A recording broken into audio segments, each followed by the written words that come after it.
আসসালামু আলাইকুম সবাইকে ওয়েলকাম টু বিক্রমপুর ফ্যামিলি। আশা করছি সকলেই ভালো আছেন। আলহামদুলিল্লাহ আল্লাহ তাআলার রহমতে আমরাও কিন্তু ভালো আছি। তো এখনের ওয়েদার দেখে কিন্তু বোঝা যায় না এটা সকাল নাকি বিকেল।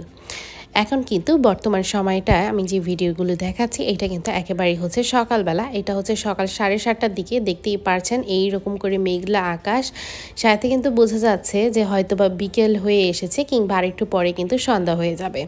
কিন্তু সকালবেলা সকালেই কিন্তু এইরকম একটা ওয়েদার, তো ভাবলাম যে এইরকম ওয়েদার যেহেতু আছে কয়েকদিন যাবৎ কিন্তু এইরকম ওয়েদারে অনেকেই খিচুড়ি খাচ্ছে আর আমরাও কিন্তু খিচুড়ি খাচ্ছি, তো আজকে একটু অন্যরকমভাবেই কিছু একটা খাওয়া যাক।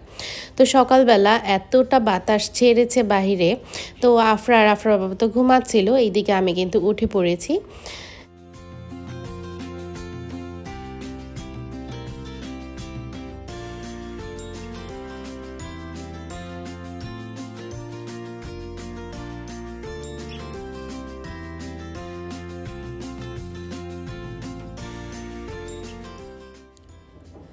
তো এই ওয়েদারে ভাবলাম যে আজকে পরোটা খাওয়া যাক। তো আমি কিন্তু পরোটাগুলো অফ ক্যামেরাতে বানিয়েও নিয়েছি। এখন হচ্ছে একটু ছেঁকে নিয়ে তারপর হচ্ছে একটু তেল দিয়ে দিব। যদিও হচ্ছে তেল দিতে যাওয়ার সময় একটু বেশি পরিমাণে তেল হয়ে গিয়েছিল। আর এই পরোটাটা আমারই খেতে হয়েছিল, কারণ আপনাদের ভাইয়া হচ্ছে কম তেলেরই কিছু পছন্দ করে, সে হচ্ছে বেশি তেলের কিছুই পছন্দ করে না। যাই হোক, সবসময় কিন্তু সব জিনিসই একরকম হয় না। আর পরোটাগুলো কিন্তু একেবারেই হচ্ছে সফট হয়েছিল, যদিও আমি একটু ক্রিস্পি করে এটা ভেজে নিয়েছিলাম, যেহেতু তেলটা বেশি হয়ে গিয়েছিল যার কারণে একটু ক্রিস্পি করে ভেজে নেওয়া।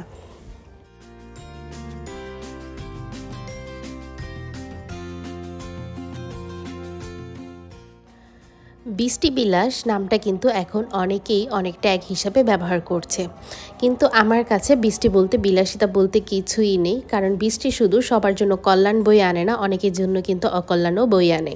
তো সামনে যেহেতু কুরবানি ঈদ, আমাদের পবিত্র একটা ধর্মীয় অনুষ্ঠান, তো এই কুরবানি ঈদকে কেন্দ্র করে কিন্তু অনেক হচ্ছে গরু কেনা বেচা হবে। যাই হোক, এই বৃষ্টির কথা আর নাই বা বলি, তো আল্লাহ সব দিক দিয়ে হচ্ছে সবাইকে সহায়তা দান করুক। আর এই তো আমি কিন্তু রুটির সাথে খাওয়ার জন্য ডিম পোচো করে নিলাম। আর এখন কিন্তু আজকের আমরা নাস্তাটা করে নিব হচ্ছে বারান্দাতে, কারণ ঘরে হচ্ছে কোনো বিদ্যুৎ নেই, প্লাস হচ্ছে বাইরে ঝিরিঝিরি হয়তো বা কিছুক্ষণের মধ্যে বৃষ্টিটা শুরু হয়ে যাবে। কিছুক্ষণ আগেও কিন্তু সকালেই দেখতে পেরেছেন বৃষ্টি হয়ে গিয়েছে। আর আমার জন্য হচ্ছে আপনাদের ভাই একটা চা করে নিয়েছে, এইটা নাকি অনেক কিছু দিয়ে, মানে তুলসী প্লাস হচ্ছে আদা অনেক কিছু দিয়ে হচ্ছে সে বানিয়েছে, বলছিল যে খাওয়ার জন্য, কারণ কয়েকদিন যাবত হচ্ছে আমার গলাটা কী রকম জানি হয়ে আছে। হঠাৎ করেই কেন জানি ঠান্ডা লেগে গিয়েছে, যার কারণে আমার কণ্ঠটা কিন্তু অন্যরকম দেখাবে। যাই হোক, আপনারা আমার জন্য দোয়া করবেন যাতে তাড়াতাড়ি করেই সুস্থ হয়ে যাই। আর এই তো আজকে কিন্তু আমরা সকালবেলা একেবারেই সাদামাটা একটা নাস্তা করে নিচ্ছিলাম দুইজনে মিলে, যদিও বারান্দাতে বসে খাচ্ছিলাম, আমার কাছে বেশ ভালো লাগছিল। আসলে এই রকম ভাবে মানে হঠাৎ কিন্তু ভালোই লাগে। আর এইটা হচ্ছে একেবারে 12টার দিকে, কারণ নাস্তা খাওয়ার পরে আমার ঘরে যত যাবতীয় কাজ ছিল আমি হচ্ছে সেরে নিয়েছি। এরপর হচ্ছে আফরা ওঠার পর আমার সব দিনের যেই কাজটা থাকে সেটা হচ্ছে বেডটা আমার গুছিয়ে নেওয়া। আর বাহিরে কিন্তু এখন দেখতে পাচ্ছেন আকাশটা কালো মেঘে ছেয়ে থাকলেও কিন্তু বাহিরে আজকে এখন রোদ উঠেছে, মানে 12টার দিকে রোদ উঠেছিল, তো এই সময়টা আমার কাছে বেশ ভালো লাগছিল।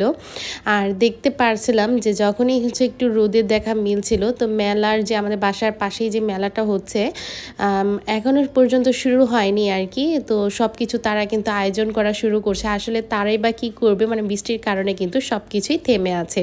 তো এখন হচ্ছে আমার বেডটা আমি গুছিয়ে নেব। যেহেতু সামনেই কুরবানি, তো অনেক কাজ করার পরে আজকে ভাবলাম যে শর্টকাটে রান্না করব। তো আমি সব কিছু হচ্ছে জোগাড় করে নিয়েছি। আজকে হচ্ছে আমি রুই মাছ ভুনা করব, সাথে হচ্ছে ঘন করে একটু ডাল রান্না করব। তো এই রান্নাগুলো করতে কিন্তু তেমন একটা সময়ের দরকার হয় না, সেই জন্য আমি ভাবছিলাম যে এই শর্টকাটের রান্নাটা কিন্তু রানবো। আর যেদিন কিনা ঘরের কাজ থাকে সেই দিন কিন্তু শর্টকাটের রান্নাটাই আমি একেবারে পারফেক্ট মনে করি। তো আপনাদের ভাই আর আমি কিন্তু শুরুতেই খেয়ে নিয়েছি। এখন হচ্ছে আফরাকে আমি খাইয়ে দেব। আর আজকে কিন্তু সব কিছু আমি ডিটেলসে শেয়ার করতে পারছি না যদিও, কারণ আমি তো আগেই বলেছি যেই দিন হচ্ছে ঘরের কাজ থাকে সেই দিন হচ্ছে সেইভাবে কিছুই কিন্তু শেয়ার করা হয় না। আর আমার মেয়ে মাশাআল্লাহ সুন্দর করে কিন্তু খেয়ে নিয়েছিল। আজকে অনেক দিন পর বুঝিয়ে শুনিয়ে হচ্ছে মাছ দিয়ে ভাত দিয়েছি, তারপরও বলছিলাম মাছ খাবো না, শুধু ঝোল দিয়ে দাও। তো আমি বলছিলাম যে মাছ একটু খেয়ে দেখো, এইটাও কিন্তু খারাপ হয় না, মাশাআল্লাহ খেতে কিন্তু অনেকটাই ভালো হয়। আজকে আমি আহমেদকে একটু তাড়াতাড়ি পড়াতে চলে এসেছি। আর এই তো আফরাও কিন্তু আজকে আমার সাথে এসেছে, কারণ বলছিল আম্মু আমি তোমার সাথে যাব। তো যেই বায়না থেকে সে হচ্ছে কাজ, তো আমি কিন্তু ওকে আমার সাথে করে নিয়ে এসেছি। আর আমি কিন্তু ওকে পড়াই, মানে মান্থলি কিন্তু এই হিসাবে আমার কিছু টাকাও আসে। যাই হোক, এটা কিন্তু আপনাদের বলে দাও, অনেকে হয়তো বা ভিডিও পুরোটা না দেখে বলে যে আপনার বাচ্চা বা এটা সেটা। তো আমি হচ্ছে ওকে পড়াই, আমি ওর খালামণি হই। যাই হোক, ও কিন্তু ক্লাস 9-এ পড়ে। এরপর আমাদেরকে পড়িয়ে তারপর চলে এসে পড়লাম হচ্ছে আমার আম্মুর বাসায়। তো সকালেও কিন্তু আপনাদের ভাইয়ার করা চা খেয়েছি। এখন কিন্তু আম্মুদের বাসায় এসে আম্মু বলছিল যে রং চাই করে দিই, কারণ আমার এখন যে বর্তমানের কণ্ঠের একটা কন্ডিশন কিংবা ঠান্ডায়, তো রং চাটা কিন্তু একেবারেই পারফেক্ট। আর অনেক দিন পর হচ্ছে এইরকম চায়ের মধ্যে ডুবিয়ে ডুবিয়ে কিন্তু আমি বিস্কুট খাচ্ছিলাম, কারণ আমি কিন্তু সচরাচর আমাদের বাসায় সেই রকমভাবে চা খাই না, কারণ আমি একেবারেই চা খোর নই। হয়তোবা হঠাৎ করে মাঝে মাঝে কিন্তু চা খাই। তো বাইরে দেখতেই পারছেন এখনও কিন্তু বেলা আছে, আর সন্ধ্যা কিন্তু কিছুক্ষণের মধ্যেই ঘনিয়ে আসবে। তো আফরাও কিন্তু অনেকটাই এনজয় করছিল, চা খাচ্ছিল। সচরাচর ও কিন্তু এইভাবে করে চা কখনোই খায় না, কিন্তু সবার দেখা দেখি কিন্তু এরকম করে অনেকটাই মজা নিয়ে চা খাচ্ছিল। তো আমার কাছে বেশ ভালো লাগছিল যে হয়তো বা কারো দেখা দেখি হোক কিংবা আমার দেখা দেখি হোক না কেন, আফরা কিন্তু চা খাচ্ছে।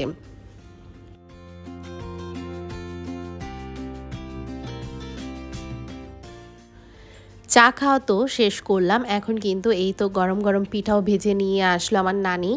আর এই পিঠাগুলোকে কিন্তু আমরা বলে থাকি নকশি পিঠা কিংবা হচ্ছে জালখাচ পিঠা, এইরকম নামেই কিন্তু হচ্ছে আখ্যায়িত করা হয়ে থাকে। যদিও আপনাদের অঞ্চলে কি নামে বলে থাকে তা কিন্তু অবশ্যই কমেন্ট করে জানাতে ভুলবেন না।